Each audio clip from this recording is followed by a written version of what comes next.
Portable ṣàṣùṣe ó ra ọkọ̀ Grab Bus G-Wagon tí iye owó rẹ̀ tó $150 million. Ó ní oore Ọlọ́run ni. Gbajúgbajà olórin tàkasúfèé Habib Òkìkíọlá, ẹni tí gbogbo ènìyàn mọ̀ sí Portable, ó tún ti fi ọkọ̀ bọ̀gìnì kan tó ṣẹ̀ṣẹ̀ rà ó fi pa ẹnu àwọn ẹlẹ́gàn rẹ̀. Portable gẹ́gẹ́ bí ìṣe rẹ̀ ló kéde ọ̀rọ̀ náà lójú òpó Instagram rẹ̀ tó sì sọ wípé oore Ọlọ́run ni àṣírí òun.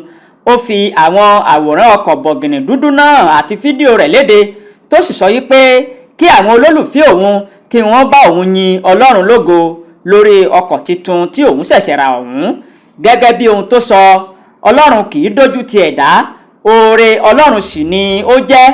Ó sọ wípé ẹ̀yin ènìyàn ẹ bá mi yin Ọlọ́run lógo ṣàṣùṣe.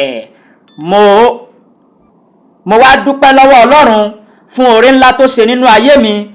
Ọlọ́run Portable ṣàṣùṣe ó sọ nínú ọ̀rọ̀ rẹ̀ báyìí wípé Ọlọ́run mi kì í dójú tì mí, mọ́tò àwọn OG ni mò wà ń lò báyìí.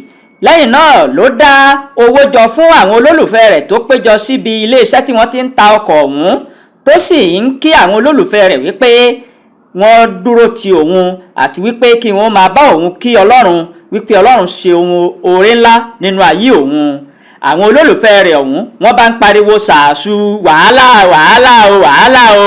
Gẹ́gẹ́ bí àtẹ̀jáde iléeṣẹ́ tó ń ta ọkọ̀ ayọ́kẹ́lẹ́ nílùú Èkó Carsmart, wọ́n ní iye owó ọkọ̀ Grab Bus G-Wagon náà ni kò dín ní $150 million sí $240 million. Àmọ́ o, iye owó rẹ̀ dálé lórí ọdún tí wọ́n bá ṣe ọkọ̀ ọ̀hún jáde àti wípé bóyá titun ni tàbí tòkunbọ̀.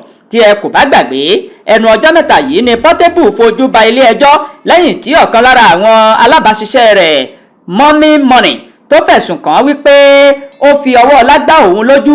Àwọn ọlọ́pàá gbìyànjú láti fi síkùn òfin mú Portable lásìkò náà, àmọ́ ó yarí ó sì kọ̀ jálẹ̀. Èyí ló fà á tí wọ́n fi ẹ̀sùn oníga 6 kàn án tí wọ́n fi ojú rẹ̀ balẹ̀ ẹjọ́. Portable ṣàṣùṣe ó fi ọkọ̀ titun bọ̀gìnì pa ẹnu àwọn ẹlẹ́gàn rẹ̀.